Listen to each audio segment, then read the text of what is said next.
السلام علیکم ورحمۃ اللہ وبرکاتہ، نحمدہ ونصلی علی رسولہ الکریم، اما بعد۔ آج کا سبق سن لیجئے۔ آج کے سبق کی سرخی ہے حضور صلی اللہ علیہ وسلم کی سیرت، پارٹ نمبر 139۔ حضور اکرم صلی اللہ علیہ وسلم کو 3 ہدیے عطا کیے گئے۔ آپ صلی اللہ علیہ وسلم جب عرش پر پہنچے، جب اللہ کے سامنے سجدہ کیا تو عرش کو دیکھا، 4 فرشتے عرش کو اٹھائے ہوئے ہیں اور وہ آہستہ آہستہ بہت اچھی زبان میں، بہت اچھی ترنم کے ساتھ تسبیح پڑھتے رہتے ہیں۔ وہ تسبیح یہ ہے: سبحانک اللہم و بحمدک، لک الحمد علی حلمک بعد علمک۔ یہ تسبیح کہ ہر وقت جو ہے یہ 24 گھنٹہ یہ تسبیح گنگناتے رہتے ہیں۔ پڑھیے میرے ساتھ: سبحانک اللہم و بحمدک، لک الحمد علی حلمک بعد علمک۔ پھر حضور صلی اللہ علیہ وسلم نے دوسری حدیث میں فرمایا کہ اس وقت 4 فرشتے عرش کو اٹھائے ہوئے ہیں، یہ تسبیح پڑھ رہے ہیں۔ عرش کے میدان میں 4 فرشتے اور آ جائیں گے، یعنی 8 فرشتے عرش کو اٹھائے ہوئے ہوں گے۔ تو جو دوسرے 4 فرشتے ہیں وہ یہ تسبیح پڑھیں گے حشر کے میدان میں۔ پڑھیے میرے ساتھ: سبحانک اللہم و بحمدک، لک الحمد علی عفوک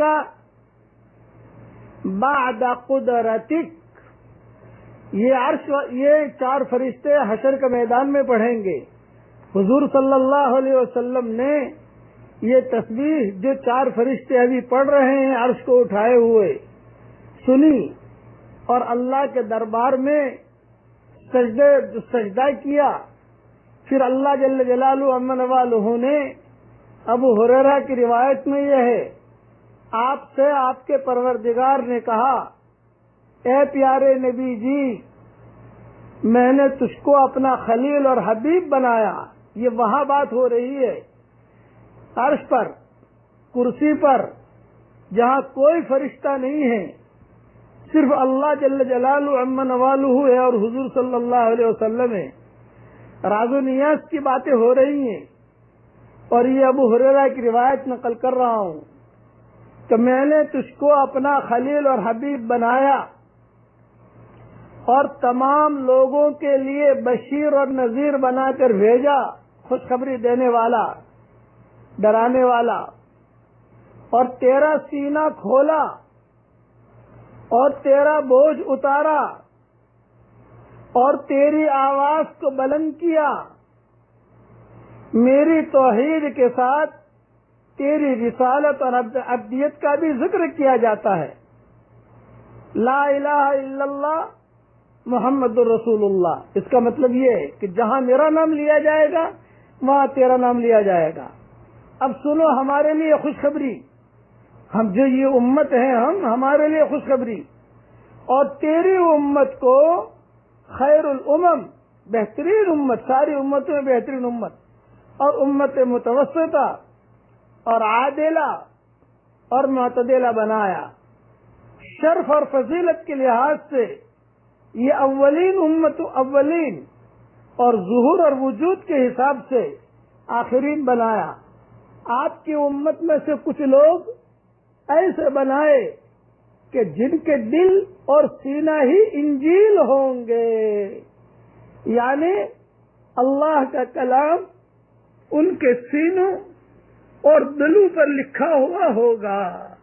جو ہمارے بچے قرآن حافظ ہوتے ہیں، یہ تذکرہ عرش پر ہو رہا ہے کہ جن کے دل اور سینہ ہی انجیل ہوں گے، یعنی اللہ کا کلام ان کے سینوں اور دلوں پر لکھا ہوا ہوگا، اور آپ کو وجود نورانی اور روحانی کے اعتبار سے اول النبیین اور بعثت کے اعتبار سے آخر النبیین بنایا، اور آپ کو حضور صلی اللہ علیہ وسلم کو سورہ فاتحہ عطا فرمائی اور خواتم سورہ بقرہ عطا کیے، جو آپ سے پہلے کسی نبی کو میں نے نہیں دیے ہیں۔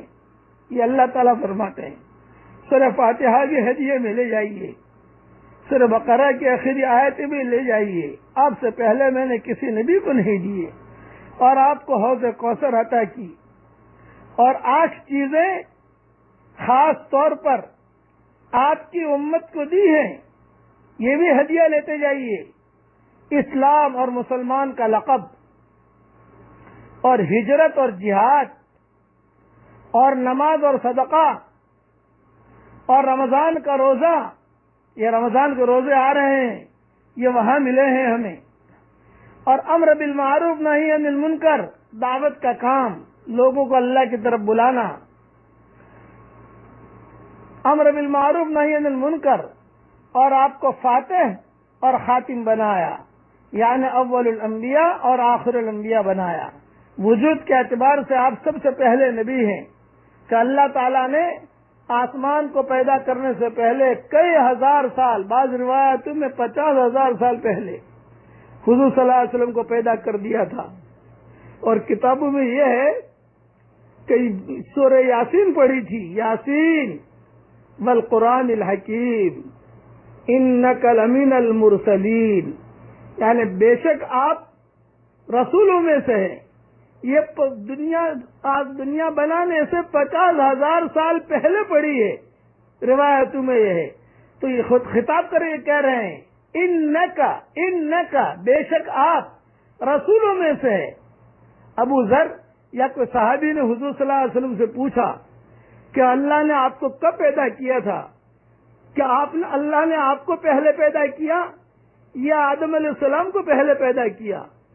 تو حضور صلی اللہ علیہ وسلم نے جواب دیا، مجھے اللہ نے وجود کے اعتبار سے پہلے پیدا کیا تھا، ابھی تو آدم کی کہانی شروع بھی نہیں ہوئی تھی، ابھی آدم کی کہانی شروع بھی نہیں ہوئی تھی، اور کہہ دیا گیا تھا انک لمن المرسلین، آپ بے شک نبی جی نبیوں میں سے ہے، اللہ کے بھلے بندوں میں سے ہے۔